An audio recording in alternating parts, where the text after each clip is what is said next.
If you love to spend time alone, you likely have these 7 powerful traits. We live in a world where group conformity is often praised and heralded, while being solitary and isolated is weird or antisocial. The truth is that life doesn't work this way. Life isn't black and white. People who genuinely enjoy being alone aren't always the deviants that society wants to label them. This is far from the truth. In this video, I'll walk you through the powerful traits of people who love spending time alone. So if the contents of this article sound familiar, you're in a good place, regardless of what others tell you. Let's get to it. 1. Self-awareness. Whenever I get into an Uber or Lyft, the driver has the radio volume cranked up. Whenever I'm at the mall or park, I can hear the loud music blaring from some inanimate direction. What am I getting at? Well, people generally aren't too comfortable with silence and being alone with their thoughts. They seek distractions, rather than embracing things like introspection. Not you though. You have enough self-assuredness to know that being alone allows time for deep self-reflection and understanding. You don't run away from these thoughts and ruminations. You welcome them.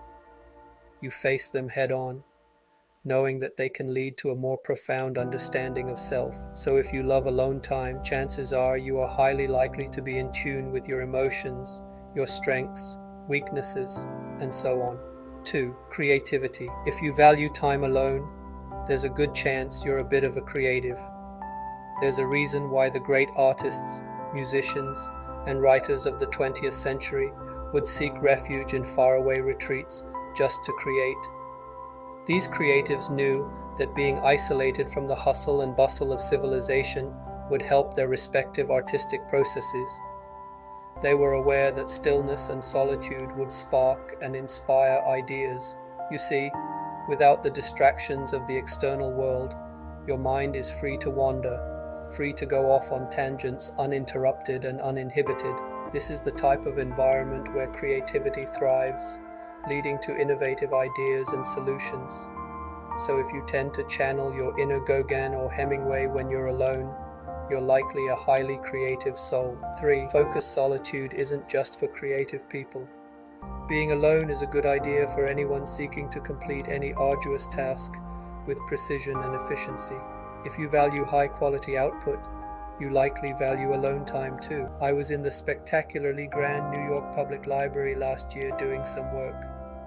Although I wasn't technically alone, the place was packed with people reading or on their laptops. It was so quiet that you could hear a pin drop.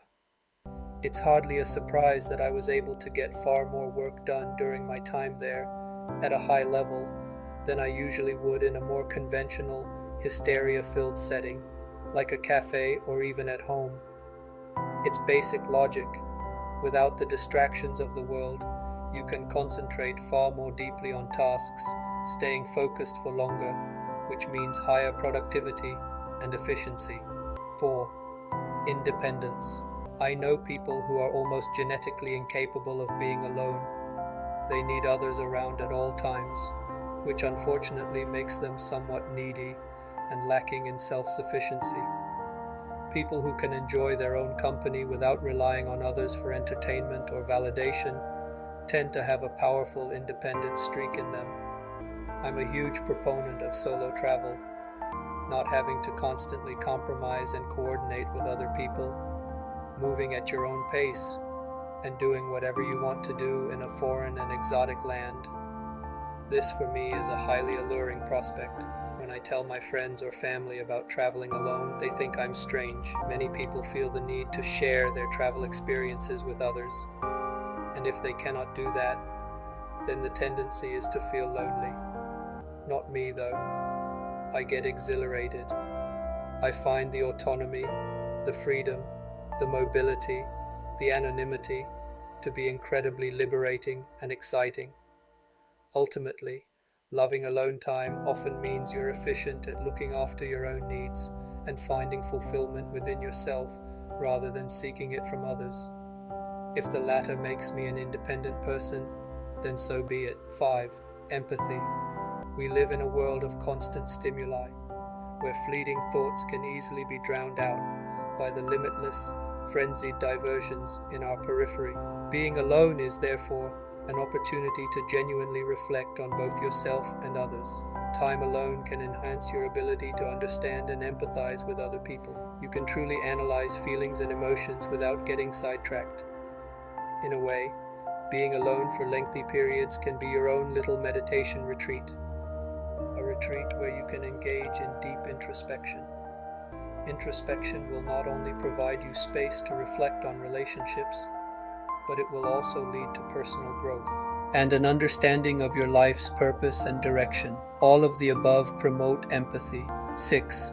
Resilience. Not having to depend on anyone but yourself is a wonderful, albeit rare, thing in life. When we're going through a crisis, most of us instinctively turn to someone we can trust to lean on, as sort of an emotional crutch, as we should.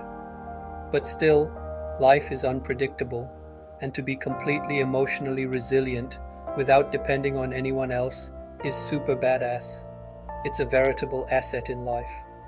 People who regularly spend time alone have already become intimate with themselves and their thoughts, and therefore typically have fostered emotional strength and resilience to some degree. When the time comes to be emotionally resilient, they will be ready. 7.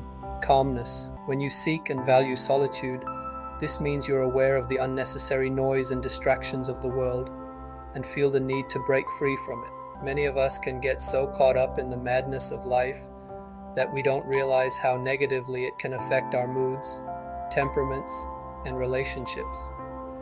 People who value the peace and tranquility that come with alone time are often more likely to be adept at managing stress and maintaining calm. For people who prioritize calm, spending time alone is always a welcome respite. Final words: if you enjoy alone time, don't worry, you're in good company.